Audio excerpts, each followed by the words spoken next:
আসসালামু আলাইকুম সবাইকে। আজকে আমরা একটা এক্সিও 12 মডেল গাড়ির কাজ করলাম। এই গাড়িতে যে সমস্যা সেটা হচ্ছে গিয়ার এঙ্গেজ হয় না, গিয়ারের শিফটিং ইস্যু এবং গিয়ার বক্স থেকে অ্যাবনর্মাল শব্দ আসে।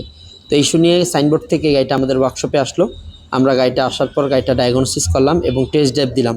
তো আমরা যে সমস্যা পাইলাম ওনার সাথে কথা বললাম, তো উনি আমাদেরকে কাজ করার জন্য অনুমতি দেয়। অতঃপর আমরা গাড়িটার ভালো করে সেন্সরগুলো ক্লিনিং করলাম, অয়েল প্রেশার দেখলাম যে অয়েল প্রেশার কম আছে, দ্যাটস ওয়াই আমরা অয়েল প্রেশারকে অ্যাডজাস্টিং করলাম এবং কম্পিউটারাইজ ক্যালিব্রেশন করলাম এবং গিয়ারের প্রত্যেকটা সেন্সরকে আমরা প্রপারলি সার্ভিস করলাম এবং প্রয়োজনে একটি সেন্সরকে আমরা রিপ্লেস করলাম। অতঃপর গাড়িটা ক্যালিব্রেশন ছিল না, সেটাও ক্যালিব্রেশন কমপ্লিট হলো এবং আমরা গাড়িটাকে টেস্ট ড্রাইভ দিলাম এবং আপনারা দেখুন প্রত্যেকটা গিয়ার শিফটিং হচ্ছে, first gear, second gear, third gear, fourth gear এবং টপ গিয়ার। তো আলহামদুলিল্লাহ গাড়িটি কমপ্লিট করলাম এবং কমপ্লিট করে আমরা টেস্ট ড্রাইভ দিলাম। Everything is fine and working.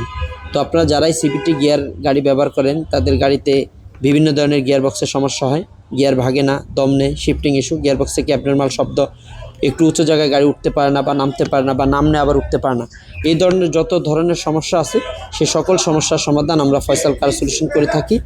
আপনারা চাইলে আপনার গাড়ি যে কোনো সার্ভিসের জন্য আমাদের ওয়ার্কশপে আসতে পারেন। ইনশাল্লাহ আমরা 100% সার্ভিস ইনশিওর করে সার্ভিস করি এবং আমাদের এখানে ইনশাল্লাহ গ্যারান্টি সহকারে কাজ করা হয়। তাই আপনার শখের গাড়িটি যে কোনো সমস্যার সমাধানে চলে আসুন আমাদের ওয়ার্কশপে।